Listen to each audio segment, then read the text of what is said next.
Hello friends, എല്ലാവർക്കും happy vibes YouTube ചാനലിലേക്ക് സ്വാഗതം. ഇന്നത്തെ വീഡിയോ സ്കൂളിൽ പഠിക്കുന്ന കുഞ്ഞു കുട്ടികളുള്ള അമ്മമാർക്ക് വേണ്ടിയിട്ടാണ്. ഇത് എത്രത്തോളം നിങ്ങൾക്ക് യൂസ്ഫുൾ ആകുമെന്ന് എനിക്കറിയില്ല. നമുക്കൊരു പരിധിയിലധികം ആളുകൾക്ക് നമ്മുടെ ജീവിതത്തിലെ ഓരോ പ്രധാനപ്പെട്ട അവസരങ്ങൾ കഴിഞ്ഞു കഴിയുമ്പോഴാണ് തിരിച്ചറിവുണ്ടാകുന്നത്. കാരണം എനിക്ക് തോന്നുന്നത് നമുക്ക് ഒന്നിനെക്കുറിച്ചും ചിന്തിക്കാൻ സമയമില്ല. തിരക്കിട്ട ജീവിതം അല്ലെങ്കിൽ ഒരു കാര്യം പ്രാക്ടിക്കലായി ചെയ്ത് കഴിയുമ്പോഴാണ് അതിൻ്റെ പല നല്ല വശങ്ങളെക്കുറിച്ചും ശരിയാകാതിരുന്നത് എന്താണെന്നെല്ലാം നമുക്ക് മനസ്സിലാകുന്നത്. ഞാൻ പറഞ്ഞു വരുന്നത് നമ്മുടെ കുഞ്ഞു കുട്ടികളുടെ പഠിത്തത്തെ പറ്റിയാണ്. ഇന്നത്തെ ഈ ലോകത്ത് വിദ്യാഭ്യാസം കൊടുക്കുക എന്നതൊരു വലിയ കാര്യമാണ്. കുട്ടികൾ പഠിക്കുന്നത് ഏത് സ്കൂളിലായിക്കോട്ടെ, ഏത് സിലബസ് ആയിക്കോട്ടെ, പ്രത്യേകിച്ച് CBSE, ICSE സിലബസ്, നമ്മൾ കാശ് മുടക്കി നല്ല സ്കൂളിൽ നന്നായി വരട്ടെ എന്നോർത്ത് കുട്ടികളെ അങ്ങ് വിട്ടാൽ എല്ലാം തികഞ്ഞു എന്ന് കരുതരുത്. അവരെ നമ്മൾ പ്രാപ്തരാക്കിയോ അതിനു വേണ്ടി എന്നുകൂടി നമ്മൾ ചിന്തിക്കണം. കാരണം pre-KG, LKG വരെ കുട്ടികൾ കളിയാണ് കൂടുതൽ. എന്നാൽ UKG മുതൽ ധാരാളം കാര്യങ്ങൾ അവർക്ക് പഠിക്കാനുണ്ട്. പിന്നെ ഒരു മഹാസാഗരം അങ്ങ് തുടങ്ങുകയായി. അവരുടെ ലൈഫിൻ്റെ പ്രധാന ഭാഗം അത്രയും പഠനമാണ്.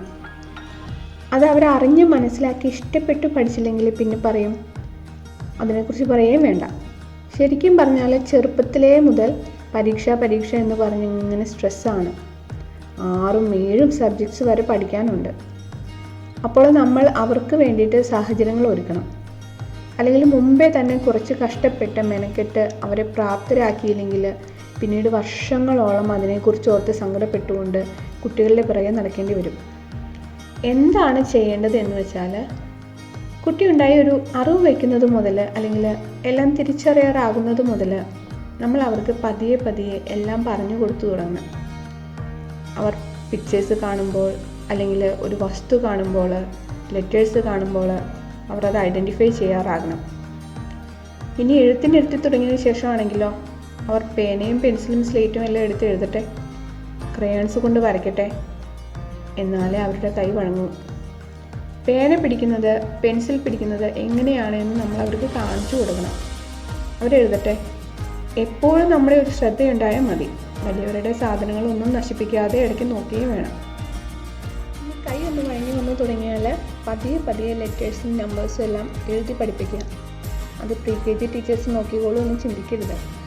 നമ്മുടെ കുട്ടികൾക്ക് നല്ല അടിസ്ഥാനം, ശരിയായ ബേസിക് കൊടുക്കുക എന്നത് നമ്മുടെ ഉത്തരവാദിത്തമാണ്. നമ്മൾ ഇങ്ങനെ ചെയ്യുമ്പോൾ അവർ പതിയെ അതിനെ അറിഞ്ഞു തുടങ്ങും. അത് അവരെ മടുപ്പിച്ചു കൊണ്ടാവരുത്. അമ്മമാരോ അച്ഛന്മാരോ അല്ലെങ്കിൽ രണ്ടാളും പരസ്പരം തീരുമാനിച്ച് ഒരു ദിവസത്തിലെ കുറച്ച് സമയം കണ്ടെത്തി നിർബന്ധമായും ഇത് ചെയ്യണം. ഇങ്ങനെ ചെയ്താൽ എന്താ ഗുണമെന്ന് വെച്ചാൽ, പിന്നീട് അംഗൻവാടിയിലോ pre-KGയിലോ പോയാൽ കണ്ട കാര്യങ്ങളെ, അവർ കേട്ട കാര്യങ്ങളെ പെട്ടെന്ന് അവർ ഐഡൻറ്റിഫൈ ചെയ്യും. അവർക്കത് കുറച്ചുകൂടെ എളുപ്പമാകും. സമയം കുറച്ച് മതിയാവും. അതാ ടീച്ചേഴ്സിനും എളുപ്പമാകും. അവരുടെ മനസ്സുകൊണ്ട് ആ പാരൻസിന് നന്ദി പറയും. ഇത് ചെറിയ കുട്ടികളിലേ നമുക്ക് പറ്റുള്ളൂ. അല്ലാത്തവർ ഈ അച്ഛനും അമ്മയും വേറെ പണിയൊന്നുമില്ലേ എന്ന് ചോദിച്ചാൽ അവരുടെ വഴിക്ക് പോകും. ജോലി തിരക്ക് കാരണം ഡെയിലി അപ് ടു ഡേറ്റ് ആയിട്ട് നമ്മൾ കുട്ടികളുടെ അടുത്ത് ഇരിക്കാൻ സമയം കിട്ടാറില്ല.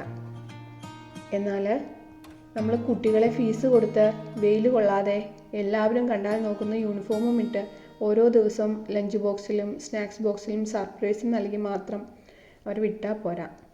അവർക്ക് എന്ത് ലഭിക്കുന്നു, അവരെ എന്ത് നേടുന്നു എന്ന് കൂടി നമ്മൾ അറിഞ്ഞിരിക്കുക. ഇത് ചെയ്യുന്ന പാരൻസും ഉണ്ട് കേട്ടോ. മറന്നുപോയവരെ ഒന്ന് ഓർമ്മപ്പെടുത്തിയെന്ന് മാത്രം.